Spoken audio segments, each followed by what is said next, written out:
একজন সাবেক সচিব এবং তিনি অফিসার্স ক্লাবের একজন গুরুত্বপূর্ণ ব্যক্তি, মানে বর্তমানে যে অফিসার্স ক্লাব আছে তার সাধারণ সম্পাদক, এবং একই সঙ্গে বৈষম্য বিরোধী কর্মচারী ঐক্য ফোরামের সভাপতি, এবং তাছাড়াও বিএনপি চেয়ারপারসন খালেদা জিয়ার একান্ত সচিব উনি।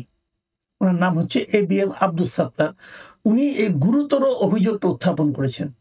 উনি বলেছেন যে এই বর্তমান অন্তর্বর্তীকালীন সরকারের 8 জন উপদেষ্টা সীমাহীন দুর্নীতির প্রমাণ ওনার নিজের কাছে রয়েছে।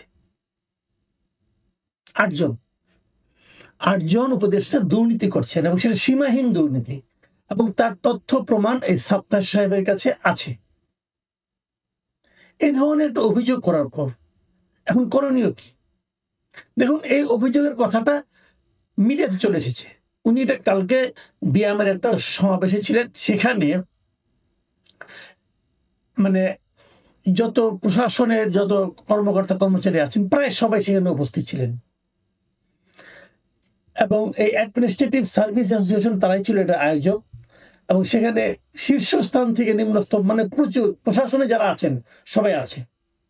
এবং তিনি কি বলছেন শোনা, ওনার কথাটা আমি আপনাদেরকে পড়ে শোনাই পত্রিকা থেকে নিয়ে।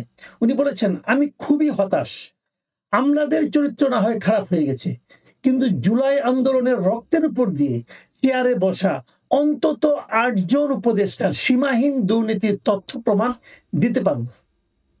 গোয়েন্দা সংস্থার কাছে 8 উপদেষ্টার দুর্নীতির প্রমাণ রয়েছে, কিন্তু কারো বিরুদ্ধে কোনো ব্যবস্থা নেওয়া হচ্ছে না। তিনি যখন এই কথাটা বলেছেন তখন উপস্থিত কর্মকর্তা যারা এখানে ছিলেন সবাই ঠিক ঠিক বলে হাততালি দিয়েছে। কেন হাততালি দিল? তার মানে হলো এই যে উপস্থিত কর্মকর্তারা যারা দুর্নীতি করেছেন, একজন মনে করেন উপদেষ্টা যদি দুর্নীতি করেন, দুর্নীতিটা কিভাবে করেন?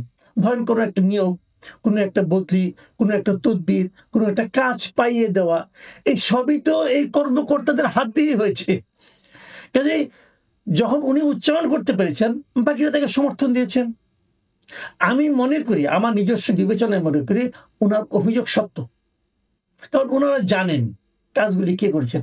উনার ব্যক্তিগত চরিত্র যাই হোক না কেন, সাত্তার সাহেব যে খুব দুধে ধোয়া তুলসী পাতা তা কিন্তু আমি পার্সোনালি মনে করি না।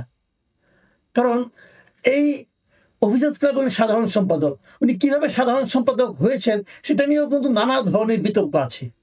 যাক, সে আলোচনায় আমি না হয় আরেকদিন যাব। সে যেই হোক না কেন, যদি ওনার কাছে তথ্য প্রমাণ থাকে এবং উপস্থিত সকল কর্মকর্তারা যদি ঠিক ঠিক বলে হাততালি দেয়, আমি ধরে নেব অভিযোগটা ঠিক এবং ওনার কাছে তথ্য প্রমাণ আছে। এবং তথ্য প্রমাণ যদি থাকে, কার বিরুদ্ধে আছে? উপদেষ্টাদের বিরুদ্ধে। উপদেষ্টা কারা? তারা মন্ত্রীর দায়িত্ব পালন করছেন, মন্ত্রণালয়ের দায়িত্ব পালন করছেন। তাদের হাতে আমরা দেশকে দিয়ে রেখেছি।